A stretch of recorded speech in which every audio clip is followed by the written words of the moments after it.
कहानी वो खाली कमरा। मुंबई के एक पुराने अपार्टमेंट में नील नाम का एक युवक रहता था। वह ग्राफिक डिजाइनर था और अकेले रहना पसंद करता था। बिल्डिंग में एक कमरा सालों से खाली पड़ा था, कमरा नंबर 404। सब कहते थे उस कमरे में कुछ अजीब होता है। कोई भी उसमें ज्यादा दिन टिक नहीं पाया। एक दिन नील ने देखा कि उस कमरे में लाइट जल रही है। उसने चौकीदार से पूछा, क्या कोई नया किराएदार आया है? चौकीदार ने सिर हिलाया। हाँ साहब, एक आदमी आया है, राजवीर नाम है उसका। बहुत शांत रहता है, दिन में कभी नहीं दिखता, बस रात को आता है। नील को थोड़ा अजीब लगा, लेकिन उसने ज्यादा सोचा नहीं।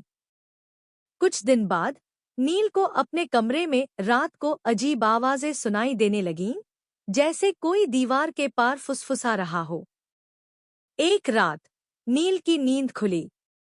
घड़ी में 3:03 बजे थे। उसे अपने कमरे के बाहर कोई चलने की आवाज आई। दरवाजा खोला, देखा सामने 404 का दरवाजा आधा खुला था, लेकिन अंदर अंधेरा। उसने देखा फर्श पर खून के धब्बे थे। वह पीछे हटने ही वाला था कि अचानक किसी ने उसका हाथ पकड़ लिया। वो चौकीदार था, हांफता हुआ। साहब, उस कमरे में मत जाइए। जो भी वहां गया है वापस नहीं आया।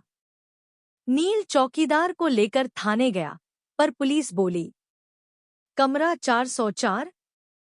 वो तो पिछले 5 सालों से बंद है, वहां कोई नहीं रहता।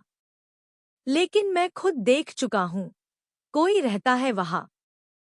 पुलिस उनके साथ गई। दरवाजा खोला गया। अंदर सब कुछ धूल और जाले से भरा था, मगर दीवार पर कुछ लिखा था, खून से। जो देखता है वो यहीं रह जाता है। नील के होश उड़ गए। उसने तुरंत उस बिल्डिंग को छोड़ दिया। आज भी वो कमरा बंद है। और कहते हैं, अगर रात के 3:03 पर आप वहां से गुजरो तो कोई खिड़की से आपको देखता है।